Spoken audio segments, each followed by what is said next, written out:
Good morning, good afternoon, and good evening, and welcome to a special edition, the election judge edition of the Gibsonian Institute GCast.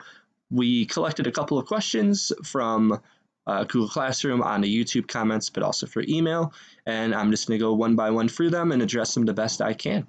Of course, thank you to those that ask questions.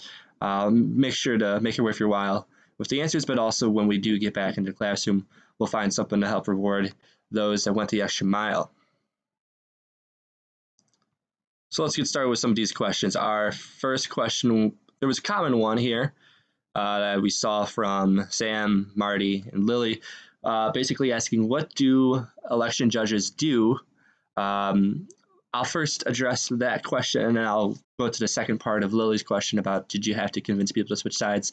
So election judge essentially helps assist voters in getting their ballots taken care of, but also making sure that the election is run properly and that no shenanigans is going on. So what I did was I came in at, I believe it was 5 a.m. on Tuesday to help set up to make sure that the machines were running. There's a machine that transmits the results immediately, but there's also physical ballots that will be counted as well as a backup.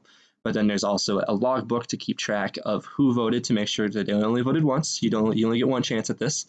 And then a couple of extra details to make sure everything's going to run smoothly throughout the day. Polls open at 6 a.m. And they stay open all the way until 7 p.m. There was a couple of interesting details. It was one election judge's job to go in at 6:30 p.m. and yell out outside that the polls were closing soon in a half hour. And then at 7 p.m., someone had the official job to yell out that the polls were closed, and then the polls were closed. Anyone still inside the polling station at that time was allowed to still finish their vote, but no one else coming in would have been allowed to join in. Now, how the process typically went, someone would come up to me, they would hand me, they would place their ID into a reader, and that would automatically scan them, and they would pop up. It would give them a little bit of information. The thing that I would typically do would verify their address. So, could you tell me your address real quick? And then they tell you the address to make sure that is the person, and then it prints out a label. The person is going to sign their name next to it, and also on the computer, their signature is going to pop up from the past, and we got to make sure that it's the same signature. Verify that again.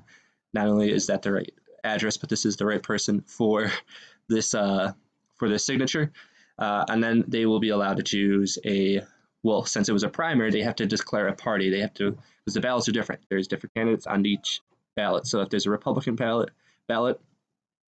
There's only Republican candidates, obviously, and on the Democratic ballot, there's only Democratic candidates. So they had to declare, I want a Republican ballot or I want a Democratic ballot this time around for the primary election.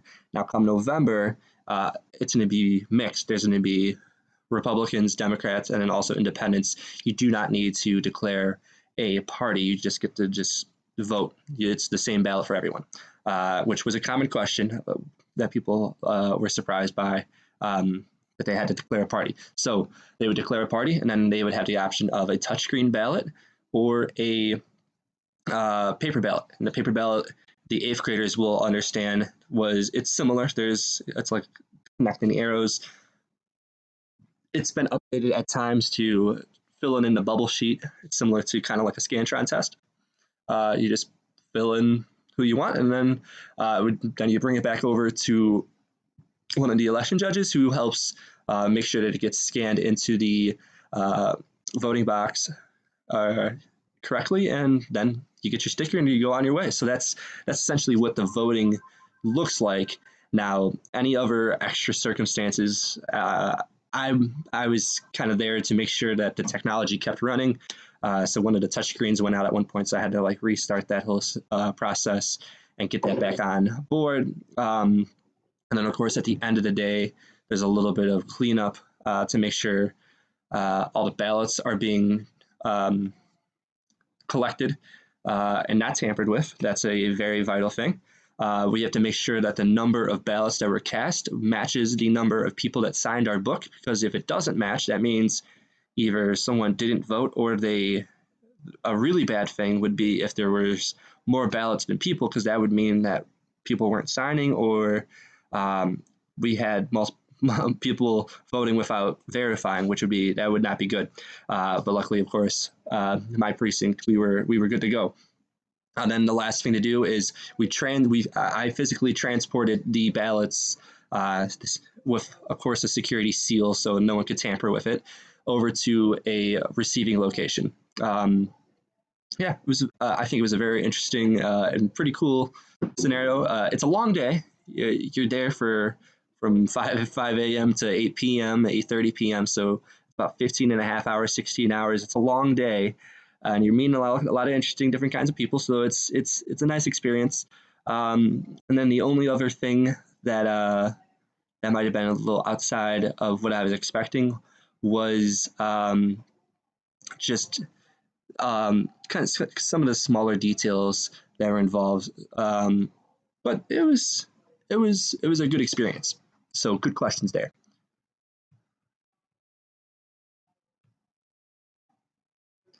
I do need to circle back around to Lily's question here. Did you have to convince people to switch sides?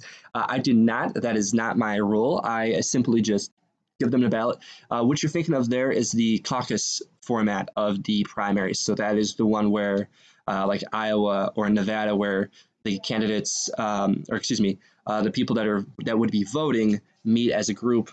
They congregate based on which candidate they select, and then they try to convince other people to join their group. It's kind of conquering the gym, I suppose. So there is no convincing or switching sides. It's just someone comes in and votes. So you're thinking of the caucus there. So a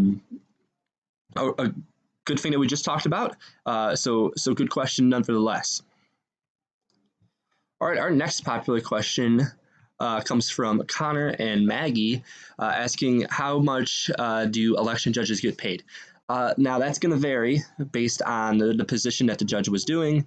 There's a couple of different roles. So there's a polling place technician, which is someone that's supposed to make sure all the machines run.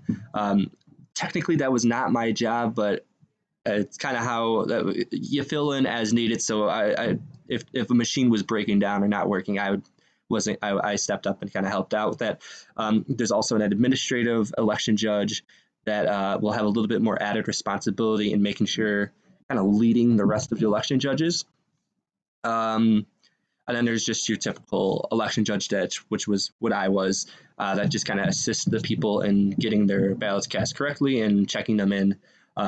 So the pay varies. You get paid a substantial amount. It's going to vary state to state, so I won't give a dollar amount because it's going to always vary, and it also depends on the job that's being paid. But you get paid for the 15 hours that you're there. So it's not free labor. It's not volunteer work. And they also did provide food throughout, even though we were told bring a lunch and stuff. So there was some donuts and some pizza. But yeah, worthwhile experience regardless. Move on to our next question. This comes from Sam M. What is the purpose of an election judge, and what are the qualifications to become one? And is it temporary? So first of all, the purpose of an election judge is to make sure that there's no shenanigans, like I mentioned earlier, going on with the election. Everything's running the way it should. But also sometimes people might have trouble getting their ballots cast properly. So an election judge will be there to assist with that process. But also, you really want to make sure there's no cheating happening, even on just one occasion with any elections, because that kind of undermines the whole process. So it's mostly to make sure that everything's run smoothly and to make sure there's no funny business happening. Now, qualifications, as far as I'm aware, you must be 18 or older. I have heard that you could be younger. Now, I haven't verified that myself, but I believe you must be able to vote. You do not have to vote in order to be an election judge, but obviously you should if you're already at the election. There's required training. Now, recently, the reason I was able to join at the last second is they waived the training requirements for this past election because of COVID-19. There was a lot of people dropping out, understandably. So I filled in without training, but there is a training process, and if I was going to serve again in November, I would go through that for sure. And is it temporary? It is a one-day job. You are guaranteed for the one. So every time an election comes about, so living in Cook County, they send an email out to someone that is registered as a Cook County election judge, and they ask, "Hey, do you want to serve in this election as election judge?" And then you respond yes or no. And then sometimes they do have the ability to, or the it's up to them if they want to invite you back. So if for some, because you are responsible for signing off on things, and if things aren't going the way they should, they'll know that you messed up. So they do hold that right that they can refuse to invite you back. But it is just the one day. But typically you are invited back for the next election. So like typically November, if there was another primary again in March, and so on and so forth. So temporary, yes, but no. But I would lean towards mostly yes, it is temporary, in that it's just a one-day job, and you're just always a candidate or a possible candidate in the pool. So if they need someone, so let's say I would imagine in November they'll email me and ask me if I'm available, and then we'll see what goes from there. Good question, Sam.